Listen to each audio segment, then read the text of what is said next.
যেতে হইব, চলো।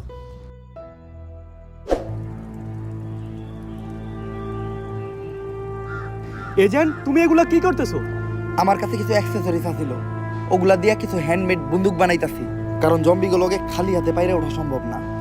ও আচ্ছা, দুনিয়া যখন স্বাভাবিক হইব তুমি আমার এরকম 2-4টা বন্দুক বানাই দিও, তোমার একটা পদ দিয়ে দিমু নে, আর তোমার থেকে কখনো চান্দাও নিমু না। তা ভাই, তোমার পথ কি?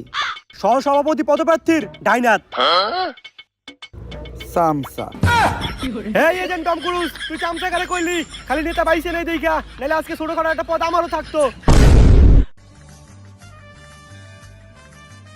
আমার কাছে অ্যাক্সেসরিজ কম ছিল, বেশি গান বানাইতে পারি নাই, তাই সবাইরে গান দেওয়া পসিবল না। আমার এইসব বন্দুক টন্দুক লাগবো না, আমি যে মন্ত্র জানি আমার মন্ত্র দিয়ে আমি সব জম্বি করে ভস্য করে দিমু। হ্যাঁ, ওইটা তো একটু আগে দেখলামই। এখন একটা আপেল থাকলে ভালো হইতো, কারো মাথার উপর আপেলটা রাইখা পারফেক্ট টার্গেট কিভাবে করতে হয় ওইটা শিখাইতে পারতাম। আরে বেড়া, মন্ত্র দিয়ে যদি একটা আপেলই আনতে না পারি তাহলে কি এর বাবা হইলাম? আমি এখনই একটা আপেল আনা দিতাছি, যন্তর মন্তর সবাই কচ্ছু, লঙ্গির নিচ থেকে আপেল না পড়লে আমি খাই গু।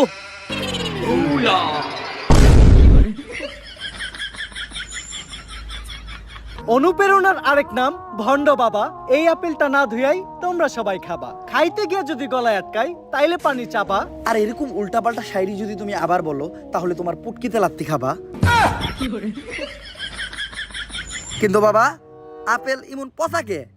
হাল আর পু 400 আপেলের কেজি, আমার এই বাহি মন্ত্র দিয়ে কি ভালো আপেল আইবো? আচ্ছা, এটা দিয়ে কাম চালাই নিতাছি। এখন আপেলটা মাথায় নিয়া টার্গেটে দাঁড়াইবো কেডা? আমি এজেন্ট টম ক্রুজ, একজন লাইসেন্স প্রাপ্ত শুটার।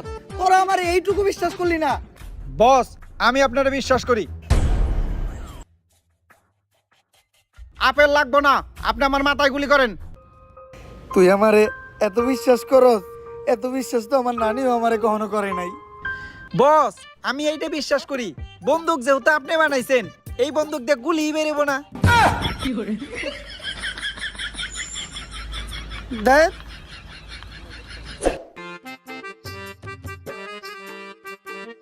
সায়েন্টিস্ট, আমরা পানি দিয়ে যাইতাছি কে? পানিতে যাওয়া হয়েছে, কারণ জম্বিরা কখনো পানিতে নামে না, জম্বিরা পানি দেখে ভয় পায়।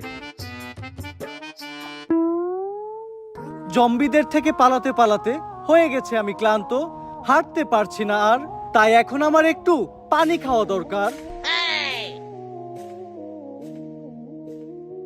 যদি তোমাদেরও মনে চাই তাহলে তোমরাও পানি খাও, আর যদি না খেতে চাও তাহলে সোজা হেঁটে চলে যাও। এই দাঁড়াও, এই পানি খাইও না, বৃষ্টির কারণে জম্বিদের মলমূত্র এই পানিতে বাইসে আসছে, যে এই পানি খাইবো সেও জম্বি হয়ে যাবে।